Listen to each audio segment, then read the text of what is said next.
Hello, welcome back to the channel. তো আজকের আলোচনা একটি খুবই দুঃখজনক একটি সংবাদ নিয়ে।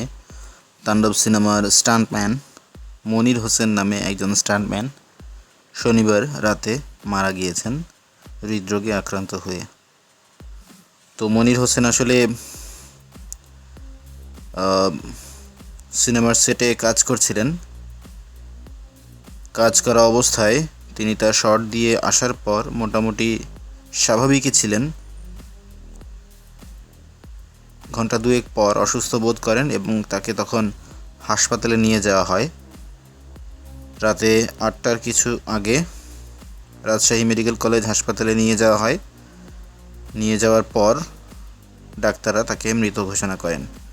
ডাক্তারদের মতে তাকে হাসপাতালে মৃত অবস্থাতেই নিয়ে আসা হয়, যেটাকে তারা বলেন বট ডেড।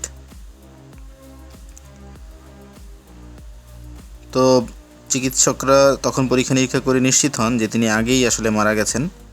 এরপর তার লাশকে মর্গে পাঠানো হয় এবং পরে নিহতের পরিবারের কাছে লাশ হস্তান্তর করা হয়। তো মনির হোসেন সহকারী ফাইট ডিরেক্টর নেপালির সঙ্গে কাজ করতেন।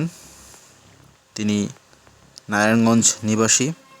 বেশ কয়েক বছর ধরেই স্টান্টম্যান হিসেবে কাজ করছিলেন। তাণ্ডব সিনেমায় রাজশাহীর নগরীর হাইটেক পার্কে যে শুটিং চলছিল সেখানে তিনি কাজ করেছেন। তো এই মৃত্যু সম্পর্কে সিনেমার যে পরিচালক রায়হান রাফি তিনি সাংবাদিকদেরকে জানান যে মনির দুপুরের দিকে শট দিয়ে সবার সাথে গল্প করছিলেন। হঠাৎ করেই 2-1 ঘন্টা পর তার শরীর খারাপ হয় এবং তাকে হাসপাতালে নিয়ে যাওয়ার পর ডাক্তাররা জানান যে তিনি মারা গেছেন। সকালের দিকেই মনির স্ট্রোক করেছেন, কিন্তু আসলে কাউকে মনির বুঝতে দেননি। রাফি আরও বলেছেন অসুস্থতা বা খারাপ লাগার কথাও কাউকে জানান নাই।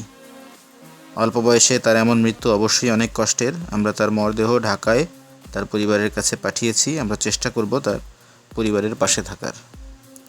আমরাও চাই তাণ্ডব সিনেমার যে টিম তারা মনিরের পরিবারের পাশে থাকুক।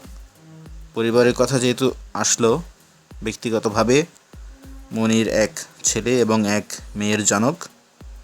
তার ওয়াইফ দেশের বাইরে কাজ করেন প্রবাসী হিসেবে, এবং ঢাকায় নিয়ে আসার পরে তার আবাসস্থলের জানাজার পর তাকে জুরাইন কবরস্থানে দাফন করা হয়।